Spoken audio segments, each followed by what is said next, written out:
I'm talking about why the 21-year-old legal drinking age makes sense, and I'll wait for that one actually. Many underage people think that the drinking age is unjustifiably 21 years old. However, although contrary to popular belief, there are numerous reasons as to why the United States has maintained its 21-year-old drinking age. Most of which goes back to the 70s when the drinking age was briefly up for each state government to decide. An article by Karen Arnold Berger titled "Reasons Why We Should Keep the Drinking Age 21," she discussed that as part of the Vietnam War protests, the youth began to lobby for reduced voting age as well as a drinking age. Old enough to fight, old enough to vote was a popular slogan used among the masses during their campaign. In 1971, the 26th Amendment was adopted, which subsequently lowered the voting age to 18, which subsequently lowered the drinking age to 18 as well.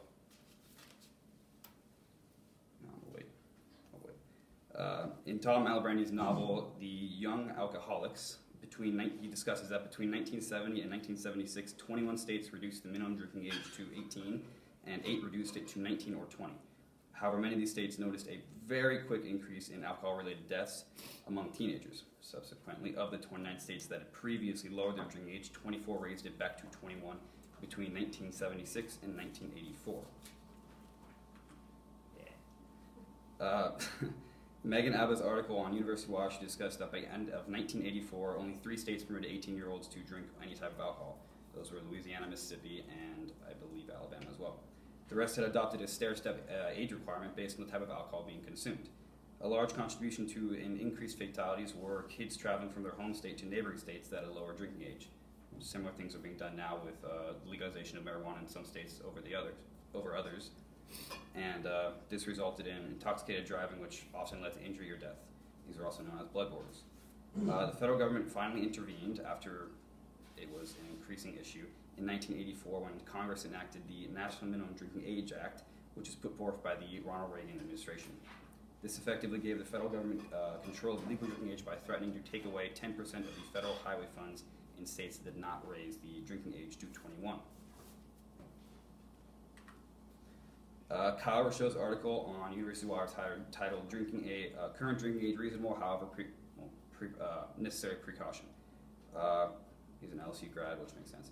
Currently, throughout the country, more and more states are buying into Texas' zero tolerance policy, where if you're under 21 and operating a motor vehicle while under the influence, you are immediately put in jail for an undetermined amount of time. There is no one strike, two strike rule.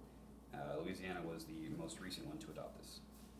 And as more and more states adopt the same law, the National Highway Traffic Safety Administration stated that the increased minimum drinking age of 21 is credited to saving over 18,000 plus lives between 1975 and 1998.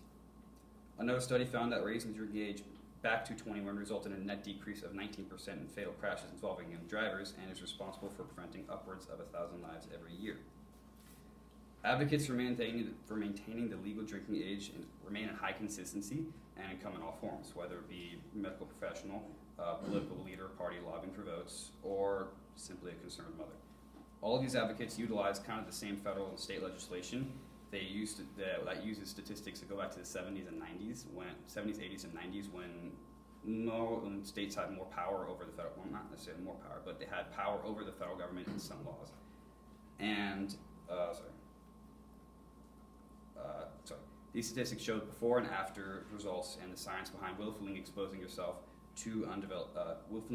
an underdeveloped brain to substance that is proven to cause functional issues. Emily Fox of University of Washington, in an article titled "Lower Drinking Age Results in Poor Academic Success," discusses that alcoholism and general substance abuse is a growing issue in the United States, and criminal justice experts claim that 75 to 80% of all defendants involved in committing felony crimes or serious misdemeanors were either under the influence of alcohol or drugs when they committed that crime. So there's kind of a growing correlation between alcohol abuse or substance abuse and stupid decisions. Other studies found that states where drinking age is lower than the national average of 21, 10 to 12th graders drink significantly more, would drink more often, and were less likely to attend school. Studies like these show that there's an issue with balancing academic success while consuming a large quantity of alcohol frequently. This shows the idea of alcohol being a forbidden fruit type scenario. And advocates against the 21-year-old legal drinking age utilize the forbidden fruit as saying, maybe if you lower it, you'll have a reverse effect. However, Carol Lombardo of the Milwaukee Journal-Sentinel kind of disputes this by saying, by lowering the legal drinking age, there would only be a spike in alcohol consumption rather than a decrease. This is because the forbidden fruit would be replaced by a low-hanging fruit theory.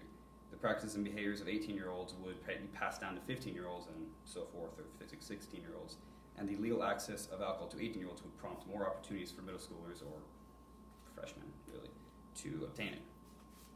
Of course, there are outliers, like in every statistic, and mostly the extremes shine in most general uses of it and general examples. Binge drinking is a result of the forbidden fruit theory and is commonly known to have a correlation with dangerous repercussions. There is a missing balance between overexposure and extreme restriction, which can result in dangerous or, simply put, stupid decisions. Lost that card. I did lose that card. Overall, concludingly, it's kind of an issue that's two-pronged. You either have over-restriction of everything and kids go overboard, which is what everyone says right now, or you have the complete opposite, which happened in the 70s, where you have kind of free range of whatever you want, and the same practices of what was once too young, 18-year-olds, 17-year-olds, get passed down to 15 and 16-year-olds. However, it's an issue that has kind of died off the last maybe 5-6 years because of it's really not as big of an issue as it used to be. Drunk driving is no longer the number one cause of fatal car crash. It's more distracted driving. If any of you taken the driver's course anytime recently, you spend 12 plus hours learning about being on your phone and driving and how that's significantly more dangerous, statistically. And with the legalization of marijuana in other states as well, it's becoming less of an issue and there's more focus on to that side of the argument as opposed to alcohol. Thank you very much.